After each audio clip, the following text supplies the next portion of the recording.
नमस्कार दोस्तों, हॉरर 24 में आपका एक बार फिर से दिल दहला देने वाली रात में स्वागत है। आज की कहानी आपको उन अंधेरे रास्तों पर ले जाएगी जहां कदम रखते ही सिहरन आपके रग रग में उतर जाएगी। क्या आप तैयार हैं? तो चलिए कहानी शुरू करते हैं।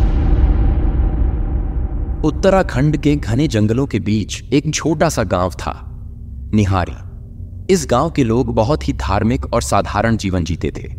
वे हर सुबह मंदिर में पूजा करते और रात होते ही अपने घरों में बंद हो जाते। गांव के बुजुर्गों का कहना था कि आसपास के जंगलों में एक अघोरी तांत्रिक की आत्मा भटकती है, जो जीवित लोगों की आत्मा चुराकर अपने ताकतवर तंत्र मंत्र का अभ्यास करता है। किसी को नहीं पता था कि यह कहानी कितनी सच्ची थी, लेकिन गांव वालों में अघोरी के नाम का डर बेहद गहरा था। राजन, एक जिज्ञासु युवक, हाल ही में शहर से वापस गांव आया था। वह इन अंधविश्वासों को नहीं मानता था और गांव वालों की डर भरी कहानियों को मजाक समझता था।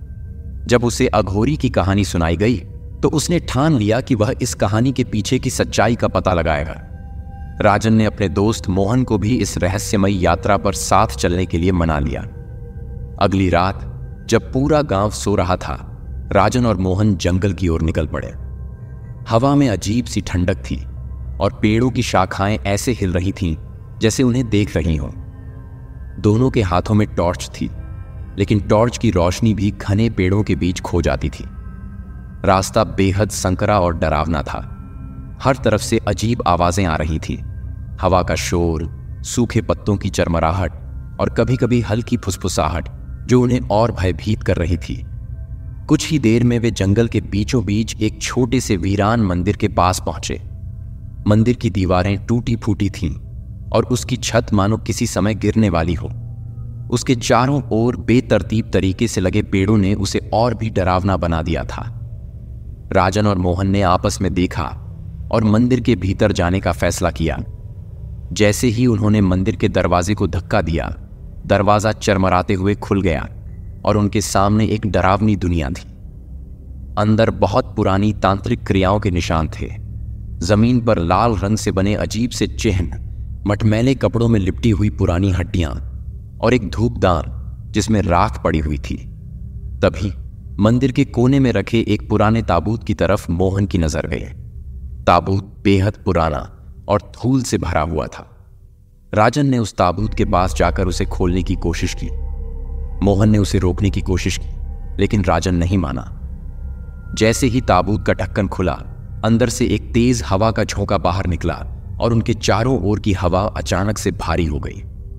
ताबूत के अंदर एक कंकाल पड़ा हुआ था, लेकिन उसकी आंखों की जगह गहरे काले गड्ढे थे जिनसे अचानक लाल रोशनी फूटने लगी।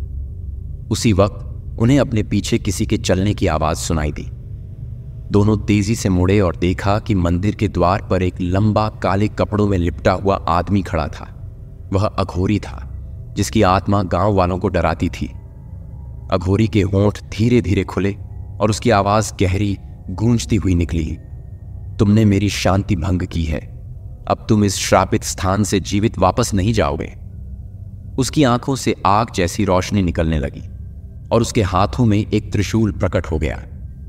राजन और मोहन के पैरों तले जमीन खिसक गई। वे जितनी तेजी से भाग सकते थे भागने लगे, लेकिन मंदिर के चारों ओर की हवा इतनी घनी हो चुकी थी कि उनके कदम धीमे पड़ रहे थे। अघोरी ने जमीन पर एक तांत्रिक मंत्र फूंका और उनके सामने एक विशाल आग का घेरा बन गया। अब वे कहीं नहीं जा सकते थे। अघोरी धीरे धीरे उनके पास आ रहा था और उसकी आंखों में खून उतर आया था। मोहन ने डर से चीखना शुरू कर दिया, लेकिन राजन ने हिम्मत नहीं हारी। उसने मंदिर की एक पुरानी किताब से एक मंत्र पढ़ा था जिसमें तांत्रिक शक्ति को रोकने का उपाय था। राजन ने तेजी से अपने बैग से वह किताब निकाली और मंत्र पढ़ने लगा। जैसे जैसे मंत्र की आवाज तेज होती गई, अघोरी की चाल धीमी पड़ने लगी। उसकी आंखों की रोशनी बुझने लगी और वह धीरे धीरे पिघलने लगा, जैसे उसका शरीर राख बन रहा हो। आखिरकार एक जोरदार चीख के साथ अघोरी गायब हो गया और मंदिर में फिर से शांति छा गई। आग का घेरा भी धीरे धीरे खत्म हो गया और हवा सामान्य हो गई। राजन और मोहन ने राहत की सांस ली, लेकिन वे दोनों जानते थे कि उन्होंने मौत को बहुत करीब से देखा था। दोनों तुरंत गांव की ओर भागे और अपने घर पहुंचे। गांव वालों ने जब यह कहानी सुनी तो वे दंग रह गए। अब अघोरी का डर खत्म हो चुका था, लेकिन राजन और मोहन के दिलों में उस रात की यादें हमेशा के लिए बस चुकी थीं।